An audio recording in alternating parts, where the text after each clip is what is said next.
To show my deep appreciation and respect for the indigenous Maori people of New Zealand, I'm going to start off this talk with my pepeha in te reo. But don't get your hopes up. My pronunciation will be atrocious. But it's important to try. Ko Mount Brighton to Monga. Ko Lake Michigan to Awa. No Ann Arbor, Michigan, Ahau. Ki Dublin, Ireland, Toku Kina Inayane. Ko Product Design, Te Hapu. Ko Progressive, Te Iwi. Ko Colman, Toku Whanau. Ko Jonathon Toku Ingmoa. No Reda, Tēnā Kuto, Tēnā Kuto, Tēnā Tatu Katoa. Hello, my name is Jonathon Colman, and I'm going to show you how to maximize the impact of content design. I'm a senior design manager at Intercom in Dublin, Ireland, where I manage designers on our platform and growth teams, along with our design system.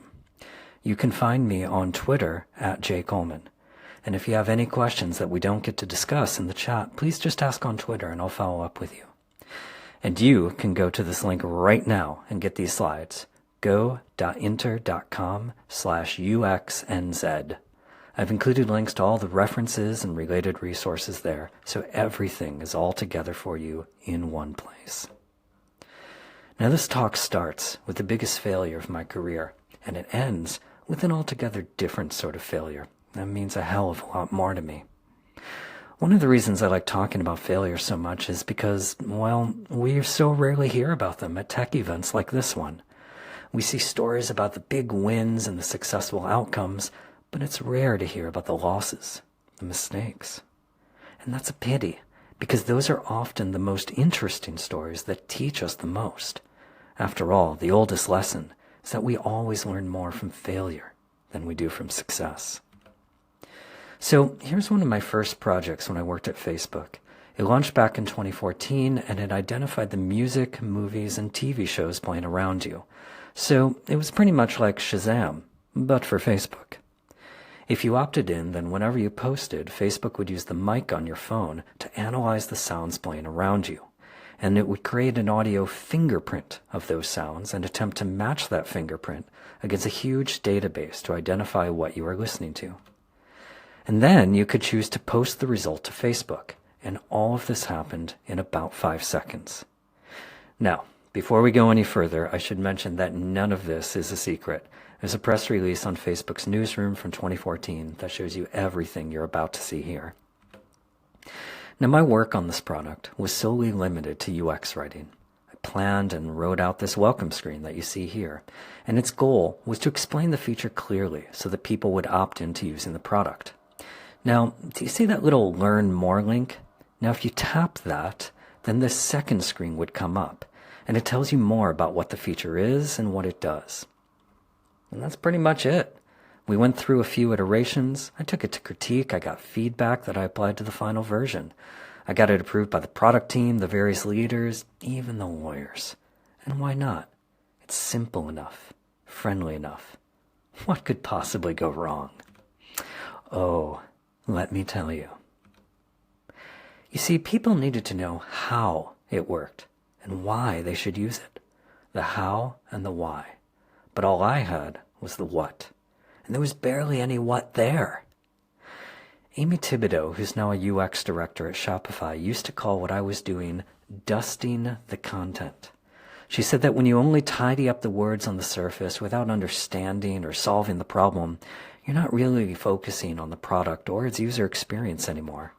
But that's what I was doing, dusting, taking care of language on the surface of the product, but not giving the actual product experience or the people it was intended for any real focus. So I inadvertently buried the most important context about the how and the why on this secondary screen, and was easy to miss and impossible to get back to. Also, the overall value proposition was pretty weak. I was solving a problem for Facebook. We wanted people to post more, post faster, but it wasn't a real people problem. So, what do you think happened when we actually launched? It was pretty much what you would expect. In the absence of a clear message and a strong value prop, people assumed that Facebook was always listening to them in all of their conversations, recording everything and using it for ad targeting. So here's a news story that shows how this product was perceived at the time of launch. And here's another one, and another one. Now these were all caused by my failure to do my job. My failure also led to this petition, signed by over 600,000 people, and it was one of just many at the time. My failure also led to this video and several others that were viewed millions of times. My failure even led to a Jimmy fucking Kimmel skit. Facebook attempted to do some damage control, but the damage was done. The product was dead on arrival, and they quietly pulled it from the app. And in case you're wondering, Facebook doesn't actually record your conversations. They don't need to. They can still serve you highly personalized ads without doing any of that. Now, just so we're clear, I take full and absolute responsibility for this. This product team didn't have a designer, so I was in the best position to influence what they released. But I didn't do that. I didn't do my job well, and I regret it deeply to this day. Now, let's talk about why I didn't do my job. I wasn't focused. Like most content designers, I worked on multiple teams at the same time on multiple projects within those teams, none of which were closely related. I was in back-to-back meetings most of the day and trying to write highly nuanced interfaces in the bits of times in between them, or at night, or early in the morning. So back in 2014, I didn't just work on this product I showed you. I also worked on Facebook Login, Nearby Friends, Anonymous Login, Facebook's entire developer platform, and Facebook's search platform. I worked with at least 10 product managers and probably twice that number of designers, all of whom wondered why I was always running around like a crazy person. Oh, and I was also managing a full team of content strategists, each of whom also worked on their own sets of different, unrelated products all at the same time. So we often criticize phrases like Facebook's move fast and break things, but this accurately describes how most content people and teams work today. And this is normal, but it really shouldn't be. Just because most product content teams have always worked this way doesn't mean it's the best or the only way for them to work. And listen, I'm not letting myself off the hook here. I deserve your criticism. But I'd also argue that working this way is unsustainable at best and set up for failure at the worst. Now, that massive failure biased me against this way of working, and since then, I've craved nothing more than focus. So when I joined Intercom in 2018, I took the time to talk with content designers at other companies across Europe and America, and they helped me uncover 8 core problems for content professionals who work with many teams all at the same time. The first is that you have no focus. You're constantly context switching and optimizing for quick work in between meetings, and not just during crunch periods like right before a launch. You're doing this all the time. I'd argue that work done under these conditions isn't going to be your best because you're always distracted. And when you're spread thin across teams, you'll likely have less context on what each of them are doing. So even if you're invited to every team's meetings, you simply can't attend them all. Stand-ups, retros, planning, road mapping, they're all challenging with just one team, let alone many. And this means that you won't be as aware of the issues as everyone else on your teams. You'll rarely have a clear, thorough understanding of the problems that your teams are trying to solve or the people who are affected by them. And this creates distrust in you and your work. Part of that distrust comes from your teams having no real idea of what you do, how you do it, or why it's valuable. Your teams are challenged to understand these things because they barely see you. Everyone else on the team works on just one thing, all together, all the time, except for you. So they don't see your process, how you solve problems, how you determine solutions, or validate their success. And that's not your fault. It's also not theirs. I'd argue that neither of you are set up for success. And this means that you often don't get to work as deeply on problems as everyone else you work with. Most of your work gets limited to the product surface, where your colleagues want you to fill in a series of boxes with just the right words. And even then, They'll doubt your decisions and question your judgment because they don't know how you work. So you won't have the same opportunities for product impact as all of your other colleagues. They're rewarded for solving hard problems and for shipping new product and features, but you're usually overlooked. Your work goes unnoticed because you're not considered to be part of the team or what they build and ship. And while you crave recognition for everything you're doing, for working so hard while being stretched so thin, you almost never get it. The doors to impact and recognition that are open to others often aren't open for you.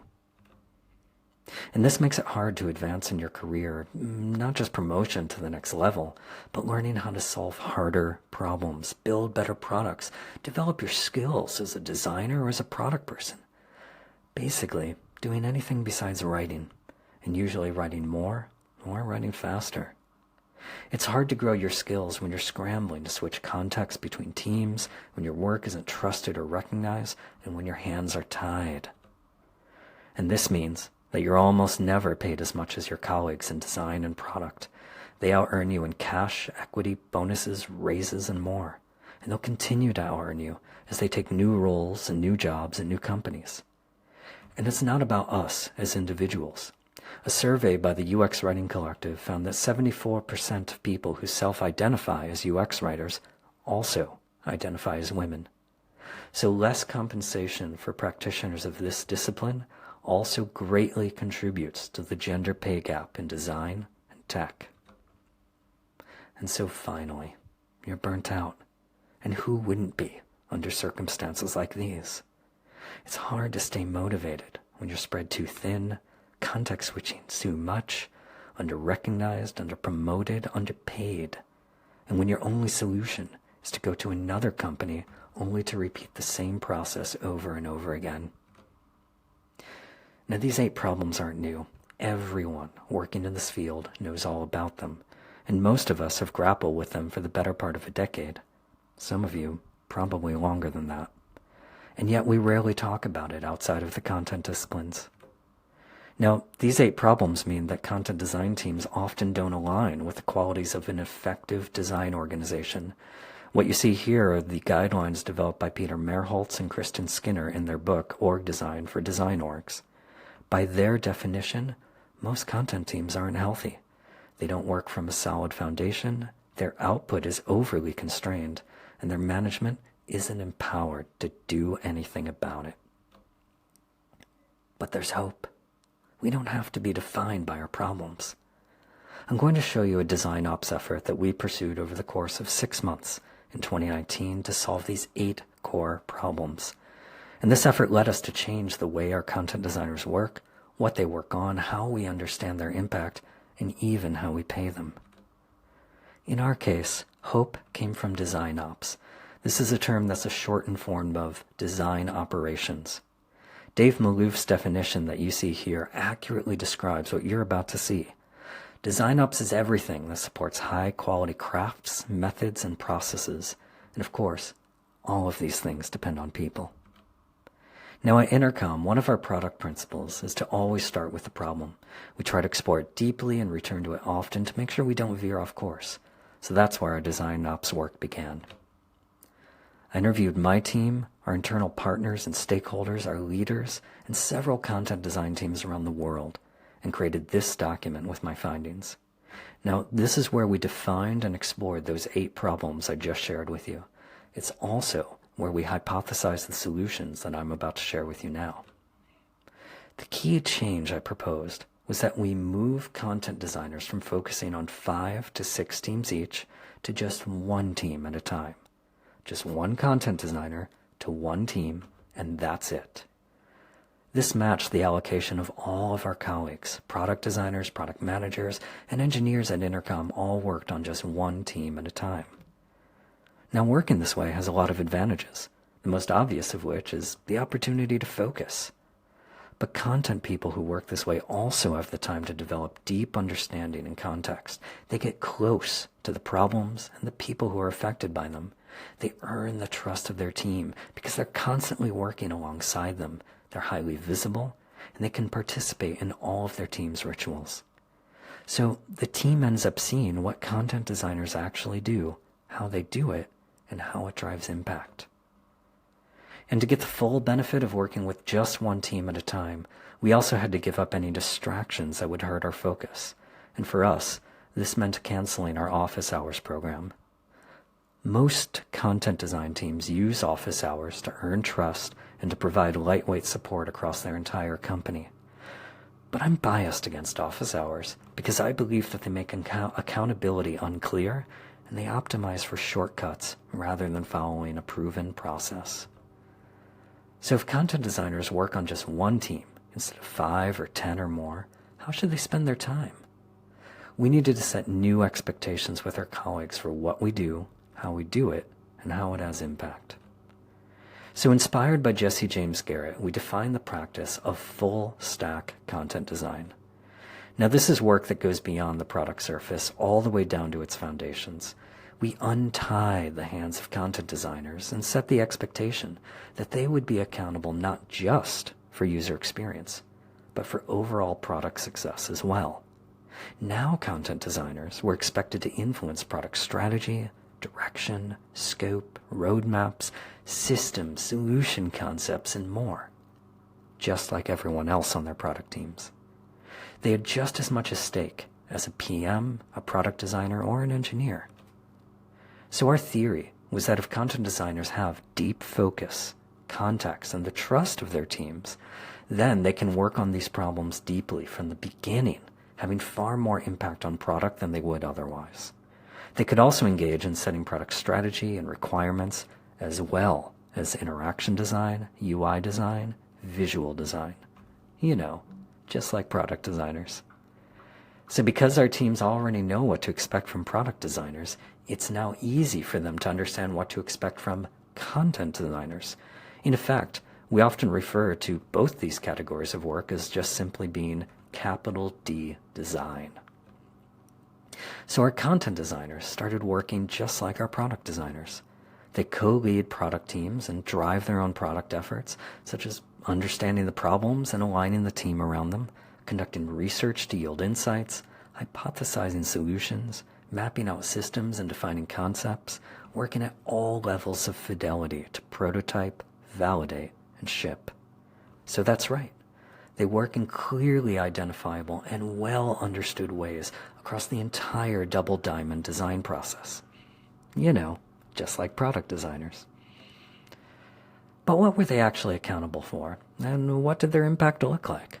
What was our definition of good content design, and how did they advance in their careers? We started this effort by writing up a detailed list of all the competencies, skills, and outcomes that were highly specific to content design that we thought they should be held accountable for. Things like voice and tone, terminology, style, localization, narrative, consistency, and more.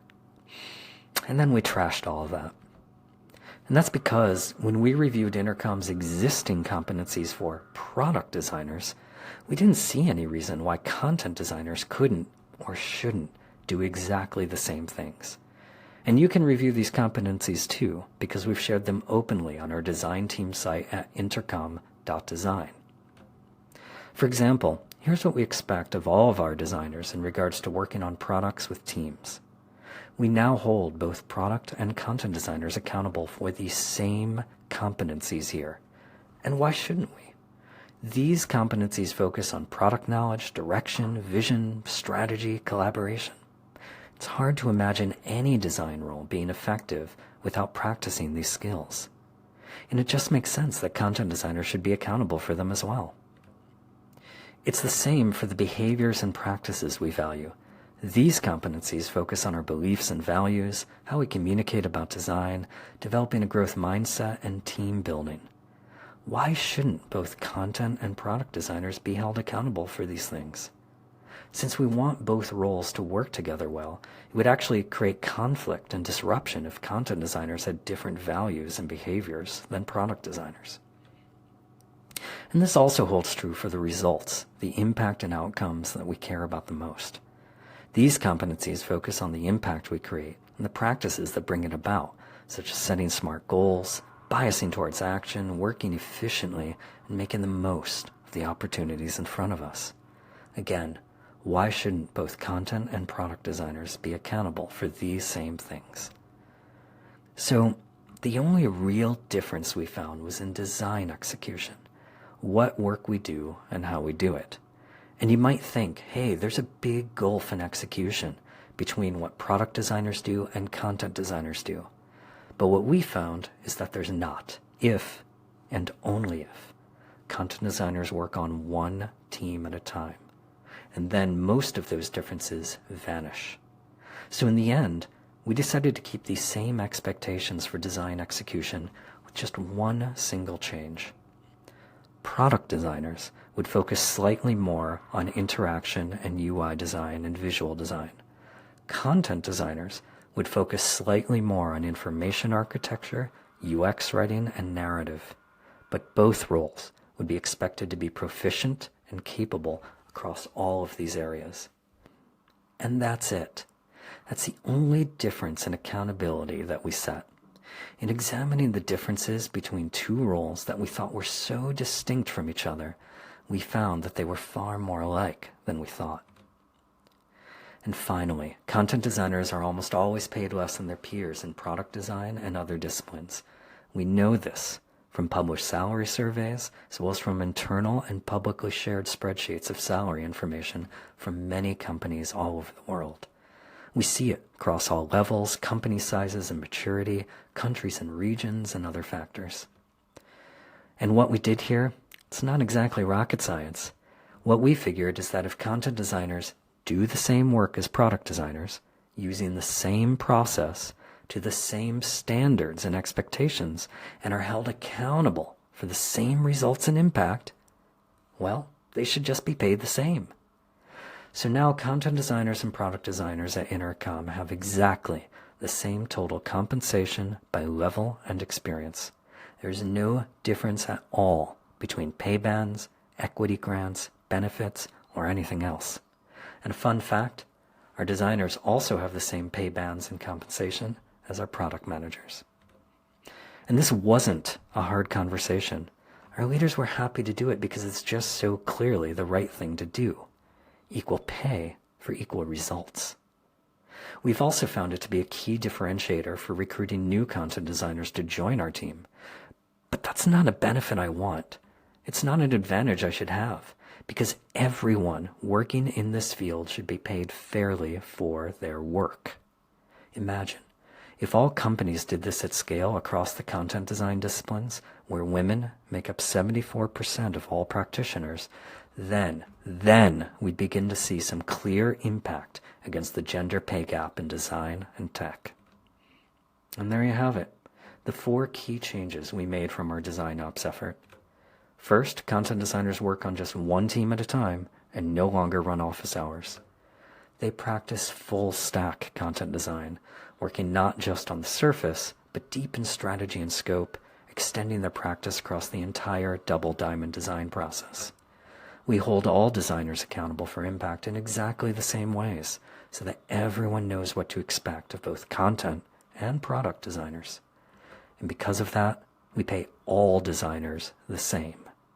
Taken together, these changes solve the 8 core problems I mentioned to you earlier. But like any changes, they come with trade-offs. I want to walk you through 3 of the key trade-offs we discussed.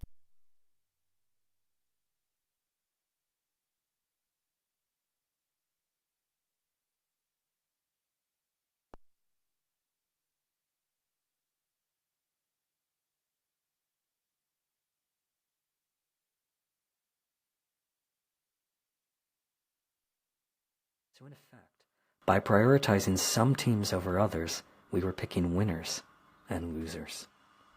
Now, for us, it was far more important to do the best work we could on our very top priorities rather than do a mediocre job across everything.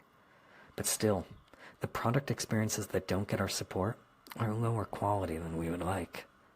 So our next step here is to increase our documentation, create more bug. It's a feature, because we made intentional choices to invest 100% of a content designer's time into just one product instead of 6. So in effect, by prioritizing some teams over others, we were picking winners and losers. Now, for us, it was far more important to do the best work we could on our very top priorities rather than do a mediocre job across everything.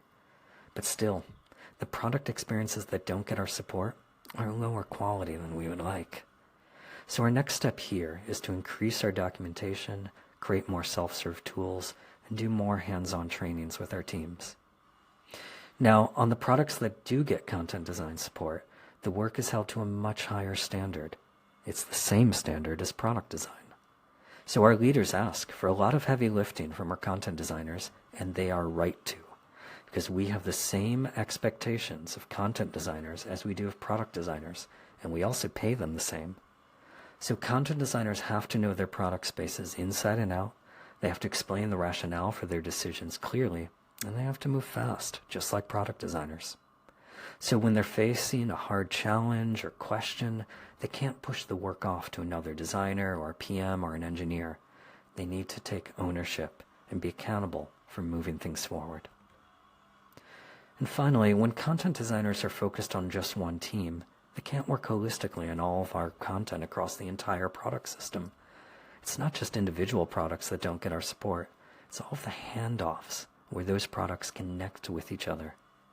So if you went through all of our products at a deep level today, you'd probably find a number of inconsistencies, inelegant experiences, and quite possibly even some bad ones. We tried to give all teams working in the product the guidance they need to solve these problems, and we try hard to stay in close contact with our customers to solve any issues if they come up, but I'm still sure that things slip through the cracks. So, do you remember how I told you at the beginning that this talk would start with a failure, but also end with one too? Well, now we're here, at the end. Unexpected events, like a once-in-a-century global pandemic, can disrupt even the best laid plans. And so this past summer, Intercom had to make a very hard decision to lay off many of our staff due to the impacts of COVID-19 on our business. And among those affected were the entire content design team. We were devastated, especially after we'd realized so much success with our design ops work to redefine the discipline. It felt like everything we'd worked so hard to accomplish together, it just didn't matter anymore. Because of the virus, we couldn't even meet each other in person, hug each other, or cry together. Doing shots over Zoom is a piss-poor substitute for the real thing. But even now, there's still hope. All of the content designers found new roles, and they're doing exciting work in areas that they're passionate about. Our business is starting to recover, and the systems we put in place for content design will help us rebuild that team in the future. Speaking of which, just lately, there's been an uptick of interest in content design at Intercom. I'm getting questions on Slack about information architecture, localization, metadata, even the odd empty state or error message. The seeds that we planted are lying dormant, deep below the permafrost. And while there's a long, dark winter ahead, they're already beginning to take root and germinate. And perhaps in spring, they'll break through the surface, feel the warmth of the sun, and they'll unfurl their leaves and grow into something new. I told you when we started that the oldest lesson is that failure is a better teacher than success. And I believe in that. But it's not all I believe.